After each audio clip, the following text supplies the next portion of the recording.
Good evening, Munchie Mafia. Tonight we're making some beef cube steak and some mashed potatoes and some roasted corn. So first off, with the corn, what I do is I just leave it husk and all, and then put it in the oven at 350 degrees for about 40 minutes. And look at that. Peels easy, easy peasy. We just kind of just cut it all off the cob. It's just so much easier to deal with. And I love fresh corn. So we're going to just start off with the corn here real quick while our potatoes are boiling. And in the pot, I've got red potatoes, and I quartered them and put them into some salted water. Start the water cold on your for your mashed potato. That way the potato cooks thoroughly and consistently all the way through, instead of it being mushy on the outside but still has a core in the middle. So we're just gonna shave this right on off, and then we're gonna pop it into a pan with some butter and some seasonings. You can pretty much do just about anything with this corn. You can make a corn salad with it, or just creamed corn, whichever. You can also put these in the smoker. Usually it takes about 2 hours at 250 degrees. If you have an electric smoker like I do, we've got the East Oak.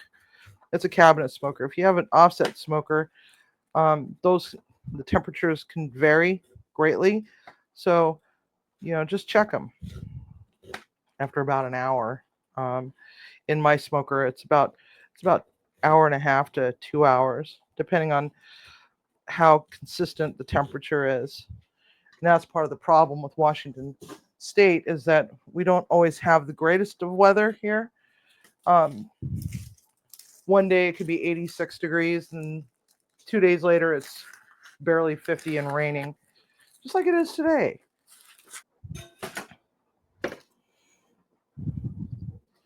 We've got our corn already cut up, all nice off the cob. You don't have to worry about separating it. I'm not picky. Just gonna plop it right on in. It's still very, very warm. Plop it right into the pan, and then we're gonna throw some butter in there and a little bit of that Jim Baldridge's secret seasoning. And then it's just gonna go on the stove and just do its thing in the back. Corn, butter,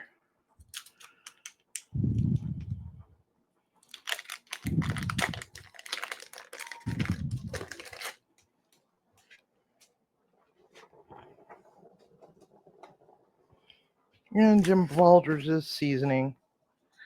I like to go pretty heavy on that. Good stuff. All right.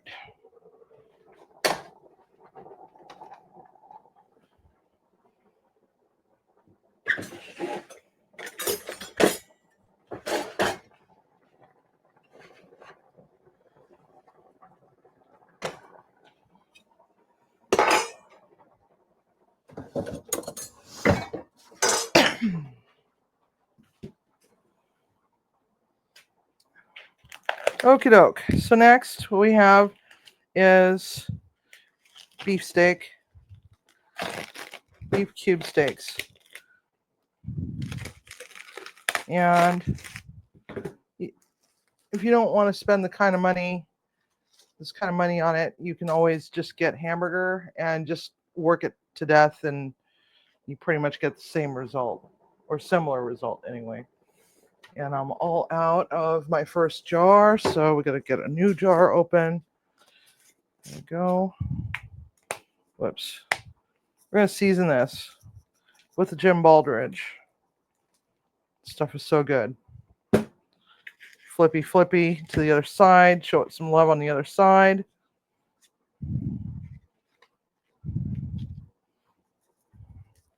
And these, as long as they're cooked properly, they're very tender.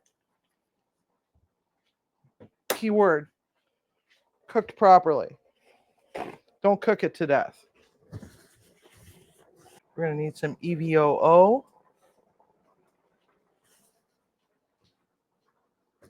We're going to saute up some mushrooms and some onions and some bell pepper.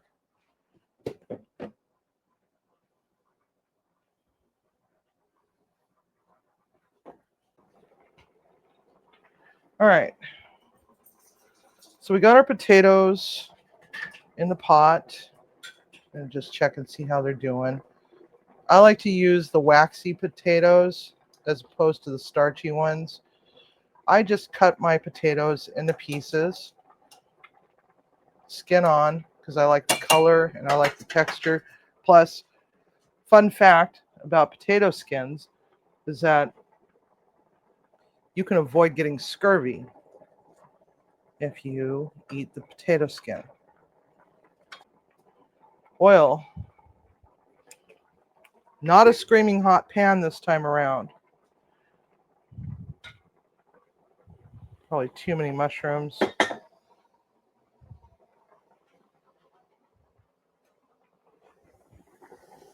I'm sure I'll make something else later in the week, so we'll just save them out. Some onion.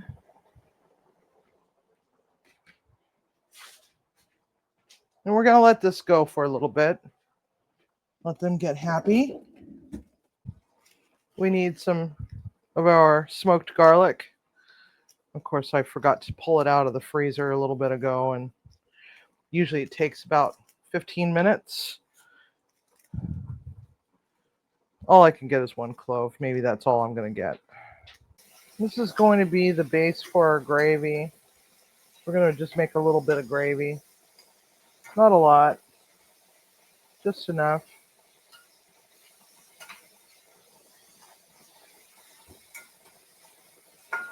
All right, now we're cooking.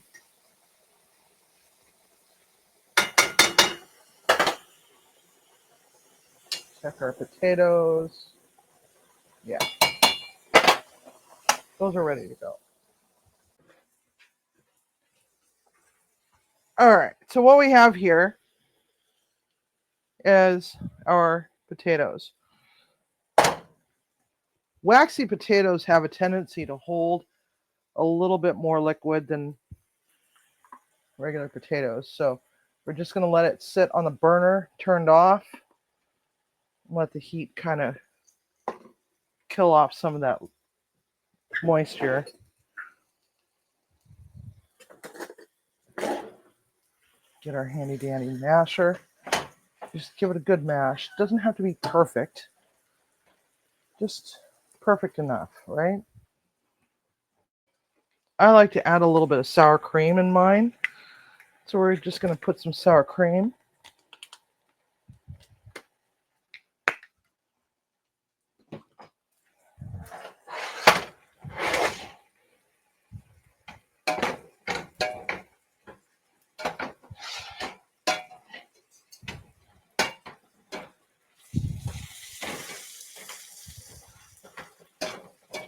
Give our mushrooms and onions a little bit of a stir. Those onions are looking delightful. It has a very nice scent to them. Let's finish this up right here. I'm going to add just a little bit of garlic powder. Hit it with some pepper.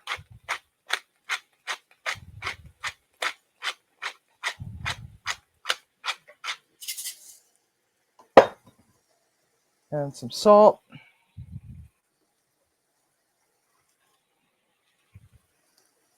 Maybe just a little smidge more.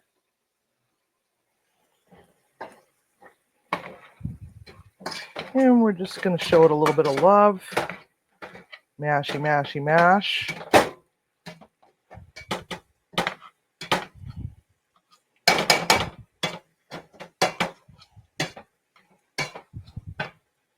I don't like my potatoes absolutely smooth. I kind of like that texture to them when they got some body and they hold up nicely. So maybe just a little smidge more of sour cream, just a little smidge. Plop. And of course, some rough chopped parsley.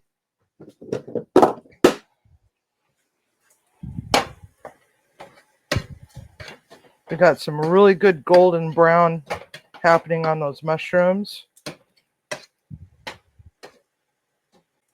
Gotta have some brown, some golden brown deliciousness added to your food.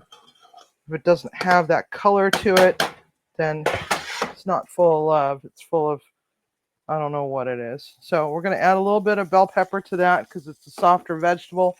We always want to add the softer stuff later. But we do want those mushrooms to have some caramelization along with the onion. So now I'm just going to stir that all together. We're going to add half of a stick of butter.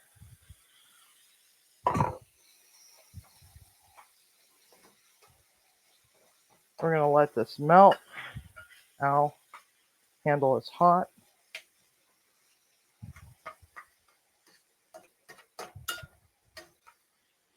That corn looks delicious.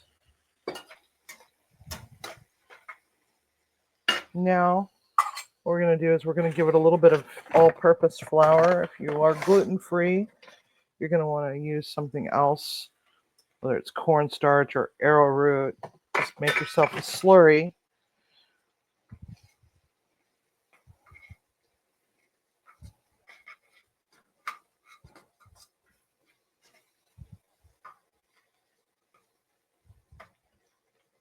Now, the beef stock that I purchased is unsalted. That was purely by accident. A little smidge more there. There we go. So when it comes to making roux, it's a 1-to-1 ratio of fat to flour.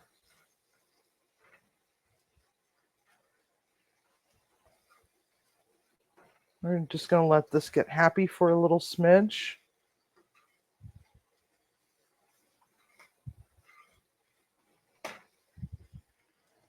Give it some salt.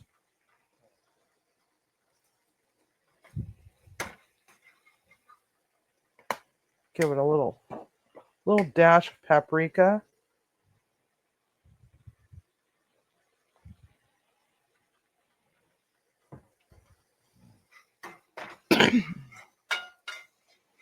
And this is starting to relax. You can see it relaxing there in the pan. That's when you know that your roux is ready to rock and roll. So next, going to give it a splash of bourbon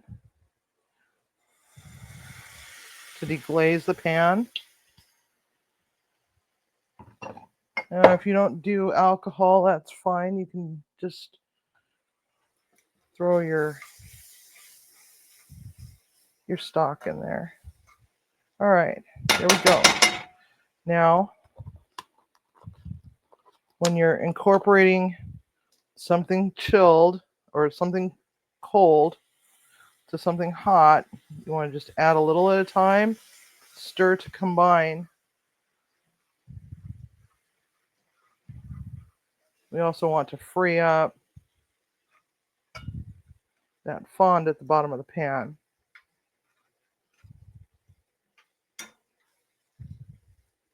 We threw our clove of garlic in there. Now we can just start hitting it with pretty hard and heavy with some liquid. Stick that right there for right now. It's going to wire whisk. It's going to go faster.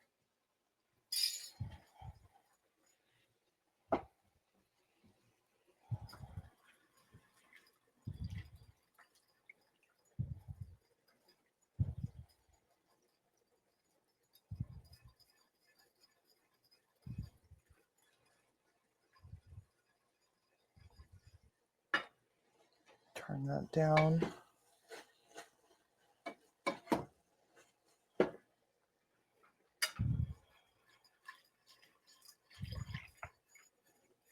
Splash a little more. Whisk. Give it a little bit of love. And there we have that. Now, if you want, you can put some fresh herbs in there like rosemary and thyme. Something came along and ate my rosemary bush, so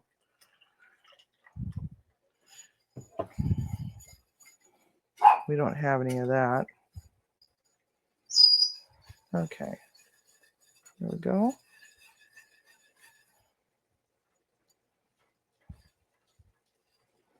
Make sure it's all combined thoroughly. Now we're going to just move it over to the other burner so we can get our steaks going. I already have a cast iron in the oven preheated. All right.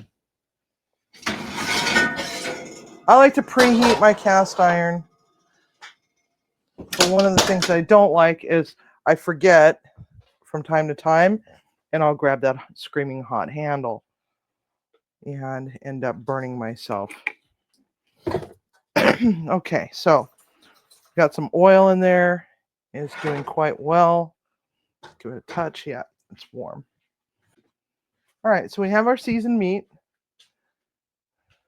I need my tongs back. Now we're going to just take it. It's going to have a nice sizzle. These don't take very long at all.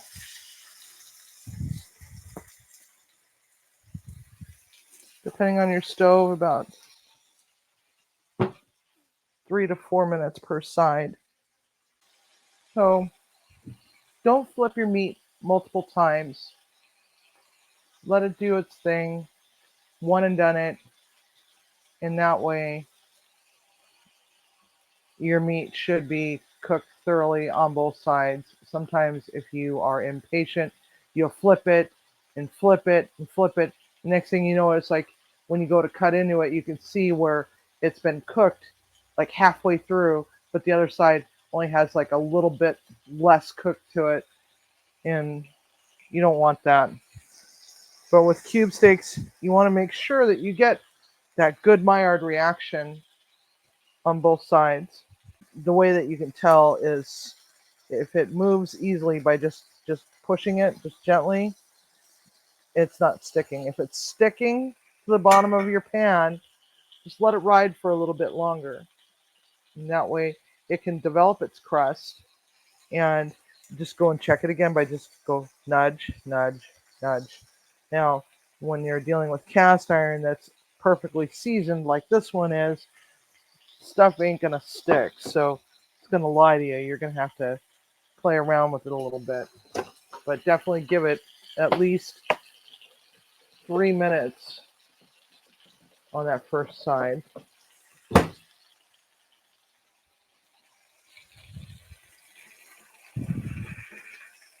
Pick it up. Doesn't really have much browning happening yet. So that's where the magic is. You want to make sure that you've got that Maillard reaction happening,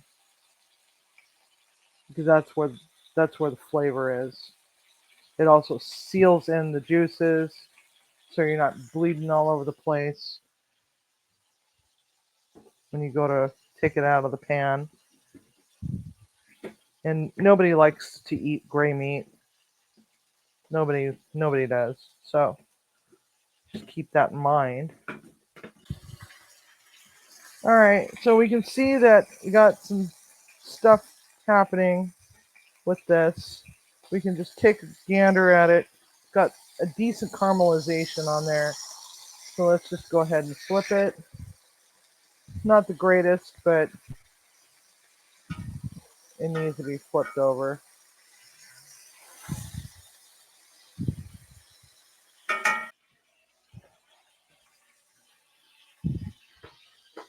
One of the other things that you can do is you can do a milk gravy. Different regions in the United States do cube steak differently. This is just a run-of-the-mill.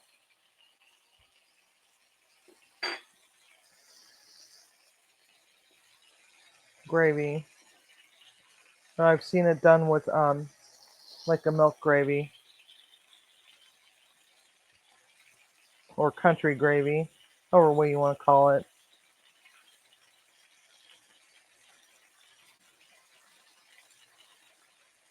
So it does need a little bit more salt.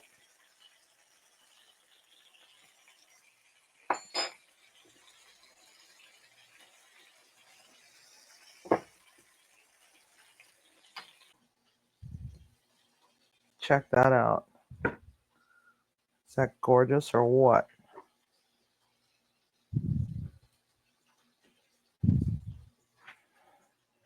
Like I said, I like mine a little on the stiff side. I like it when they're a little stiff. I know. That's what she said. All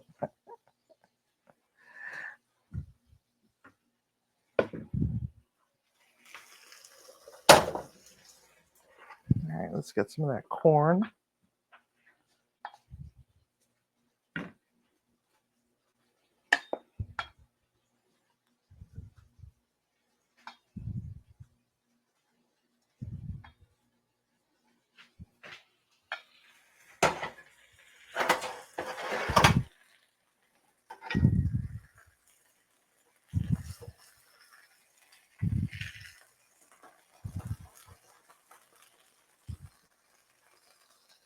And we're going to get our steak. Plop it right down. And now we got our gravy. Beautiful pan of gravy. Lots and lots of gravy. Might need to make some poutine this week.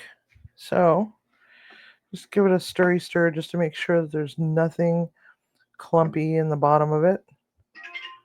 But it's nice and silky. Look at that. No clumps. No lumpy gravy here. You can really smell that bourbon in that. Of course, you don't want to always just douse everything with gravy. Leave a little ribbon so you can see that Maillard reaction on your cube steak. And there we have it. Munchie Mafia.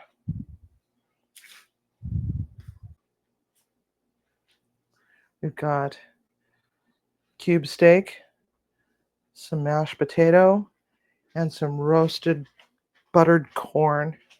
This one's dedicated to Greg Johnson, our new mod. He absolutely has been dying for me to make this. Yeah, and so here it is, Greg. Finally made it after 6 months of asking for it. Finally did it. So thank you so much for watching, everybody. And don't forget, cook with love, eat with passion.